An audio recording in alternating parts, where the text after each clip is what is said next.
Hello दोस्तों, welcome to my channel. जो लोग पहली बार है मेरे चैनल को प्लीज आप लोग सब्सक्राइब कर दीजिएगा। इस वीडियो में हम लोग काफी स्टॉक्स के बारे में बात करेंगे, उसके लेवल्स को एनालाइज करने की कोशिश करेंगे।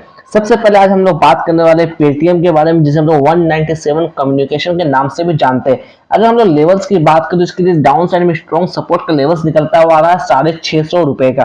तो 650 का जो लेवल्स है ये एक अच्छा स्ट्रॉन्ग सपोर्ट के साथ यहाँ पर काम करता हुआ दिख सकता है।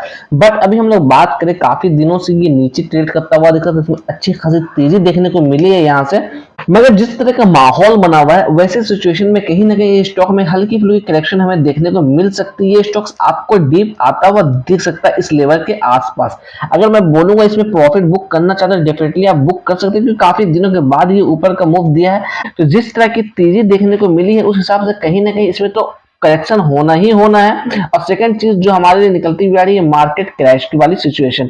तो यहाँ पे दोनों चीज इंपैक्ट करती हुई नजर आ सकती है पेटीएम के अंदर। अगर आप देखिएगा थोड़ा समय में पीछे जाकर, तो इसमें गैप डाउन खुला था ये स्टॉक, फिर मतलब कंटिन्यू ये कहीं ना कहीं गैप डाउन ही खुलता हुआ दिख रहा है। यहाँ भी गैप डाउन खुला, यहाँ भी गैप डाउन खुला, और उसके बाद इसने लगभग 300 के लेवल से रिटेस्ट करने के बाद वापस इससे रिकवरी दिखाती हुई काम कर रही है। तो इसमें अगर आप बने हुए हैं तो थोड़ा सोच समझ के बने रहिएगा, क्योंकि मार्केट की सिचुएशन सही अभी नहीं चल रही है। तो 650 का एक अच्छा सपोर्ट है इसके लिए। नेक्स्ट सपोर्ट की हम लोग बात करें तो 600 का लेवल है। नेक्स्ट स्टॉक्स की बात करें तो वो है मुथूट फाइनेंस। अगर हम लोग बात करें इसके अंदर लेवल्स के लिए, तो अभी जो ट्रेड करता हुआ दिख रहा है 1930 के पास, और डाउन साइड में जो अच्छा इसका सपोर्ट निकलता हुआ रहा है वो 1900 का लेवल है। अगर हम लोग स्ट्रॉन्ग सपोर्ट की बात करें, जो बहुत ही मजबूत सपोर्ट यहाँ नजर आता हुआ दिख रहा है, वो 1800 का लेवल है। अगर ये स्टॉक्स यहाँ तक आता है तो कहीं ना कहीं इसके अंदर आपको बाइंग की अपॉर्चुनिटी बनानी चाहिए, क्योंकि फंडामेंटल वाइज देखा जाए तो मुथूट फाइनेंस बहुत ही स्ट्रॉन्ग स्टॉक्स है। तो यहाँ पर हम लोग बात करें, जैसे 1900 के लेवल्स को ये तोड़ता है, ये जो 1900 के लेवल्स देख रहे हैं, तो फिर कहीं ना कहीं आपको स्टॉक्स आपको 1800 के आसपास जाता हुआ दिखेगा।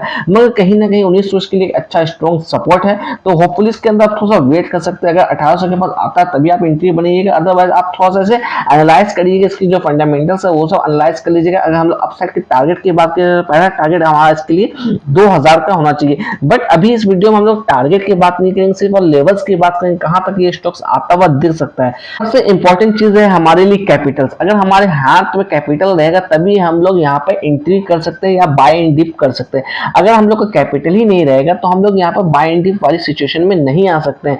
इसलिए मैं कह रहा हूं, अगर आपको प्रॉफिट हो रही है और किसी अच्छे स्टॉक्स में आपने निवेश नहीं किया है, तो वहां से प्रॉफिट हो रही है तो वहां से पैसा को आप निकाल लें, अपने कैपिटल को अपने हाथ में रखें। जैसे ही स्टॉक्स फंडामेंटल वाली नीचे आती है वहां पर बाय एंड डिप्स आप कर सकते हैं। जैसे हम लोग बात करें आज के दिन रिलायंस की, तो रिलायंस में भी अच्छी खासी गिरावट हमें देखने को मिली है। तो नेक्स्ट स्टॉक जो हमारी लिस्ट में है वो रिलायंस ही है।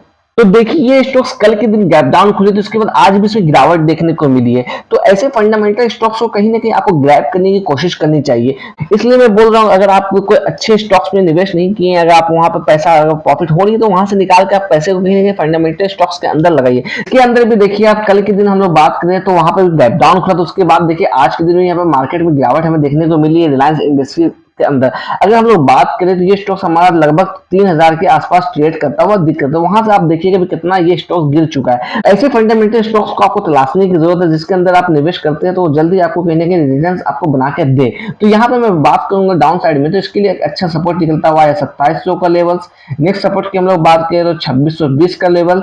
अगर हम लोग अभी कंपेयर करें तो देखिए 3000 के लेवल से कितना नीचे ये डाउन में ट्रेड करता हुआ दिख रहा है। तो यहाँ पर हम लोग बात करें अपसाइड के लिए टारगेट की, तो पहला लेवल हमारे लिए 2900 का होना चाहिए टारगेट। अगर हम लोग यहाँ से मार्केट होपफुली अच्छी होती है तो यहाँ से 2900 का टारगेट हमें इजीली अचीव होता हुआ दिख सकता है रिलायंस इंडस्ट्रीज के अंदर। अगर मैं बात करूँ किसी ने ऊपर के लेवल्स में बाई किया, तो यहाँ पर आपको पैनिक बिल्कुल भी नहीं होना है। आप हो सके तो कहीं ना कहीं इसे एक्यूमुलेट करने की कोशिश करिए। हमारा नेक्स्ट स्टॉक है आईडीबीआई बैंक लिमिटेड। अगर हम लोग बात करें इसके अंदर डाउन साइड में सपोर्ट की, तो 80 का लेवल इसके लिए एक अच्छा सपोर्ट यहाँ पर काम करता हुआ दिख सकता है स्टॉक्स में। अगर ये 80 के लेवल्स को निकालता है तो फिर ये स्टॉक्स में कहीं ना कहीं 72 रुपए के लेवल के पास भी जाने की पॉसिबिलिटी बन सकती है। ये दो जो लेवल्स है इसके लिए मजबूत लेवल्स है। अगर हम लोग 72 को भी मान के चले तो 72 भी एक अच्छा लेवल यहाँ पर नजर आता हुआ दिख रहा है। तो इस स्टॉक्स में हम लोग बात करें, अगर ये स्टॉक्स 80 के नीचे जाती है तो फिर कहीं ना कहीं आपको थोड़ा अवेयर होने की जरूरत है, क्योंकि हम लोग बात करें काफी नीचे ये आ चुका है। ये एक समय था कि 104 ₹4 के आसपास ये ट्रेड करता हुआ दिख रहा था ये स्टॉक्स। ऊपर से लेवल से काफी गिरावट इसमें देखने को मिल गई। अगर यहाँ से 72 के पास जाती है तो अच्छा खासा आपको लॉस होता हुआ दिख सकता है। तो यहाँ पे मैं बोलूंगा एक्यूमुलेट करने के लिए थोड़ा सा वेट कर लीजिए, क्योंकि अगर हम लोग बात करें 80 के लेवल्स को भी इसने रिटेस्ट नहीं किया है, रिटेस्ट करने देते हैं, क्योंकि करेक्शन अगर होती है तो फिर कहीं ना कहीं हम लोग इसके पास कहीं ना कहीं खरीदारी करेंगे। अभी इसलिए एक्यूमुलेट करने के लिए थोड़ा बचिए। अगर ये लेवल्स 88 के ऊपर निकालती है तो फिर कहीं ना कहीं इसमें वापस से मोमेंटम आता हुआ दिख सकता है इस स्टॉक्स के अंदर। हमारे लिस्ट में नेक्स्ट स्टॉक्स है एफएसएन ई कॉमर्स, जिसे हम लोग नायका के नाम से जानते हैं। जब से इसकी आईपीओ लिस्टिंग हुई है तब से इसमें खाली गिरावट ही हमें नजर आती हुई दिख रही है। लगभग 420-440 के पास इसकी लिस्टिंग होती हुई दिखी, उसके बाद ये लगातार स्टॉक्स गिरता ही नजर आ रहा है। अभी हम लोग करंट सिनेरियो में बात करें तो 192 के पास ट्रेड करता हुआ दिख रहा है। अगर इसके अंदर हम लोग सपोर्ट्स की बात करें तो 180 का इसका एक अच्छा सपोर्ट नजर आता हुआ दिख रहा है। ये जो लेवल्स है 180 का लेवल्स है। अगर इस लेवल्स को तोड़ता है तो नेक्स्ट लेवल्स हमारा 160 का हो सकता है। उसके बाद अगर गिरावट दिखाते हैं तो कहीं ना कहीं एक लेवल 140 का हो सकता है। तो हम लोग 180 के साथ अगर काम करें तो यहाँ पे मैं एंट्री के लिए बिल्कुल भी बातें नहीं बोलूंगा, आपको सिंपली अवॉइड करके चलना है इसके अंदर। अगर आपने नीचे में बाय किया है, अगर आपको प्रॉफिट हो रहा है, डेफिनेटली आप प्रॉफिट बुक करके एग्जिट कर दीजिए इस स्टॉक से, और हो सके तो फंडामेंटल अच्छे स्टॉक्स में पैसा को लगाइए। यहाँ से हम लोग बात करें किसी भी तरह का पोटेंशियल इसमें नहीं नजर आ रहा है अपसाइड जाने का। इसमें लगभग 230 के आसपास का जाने की कोशिश की, उसके बाद वहां से लगातार इसमें गिरावट देखने को मिल रही है।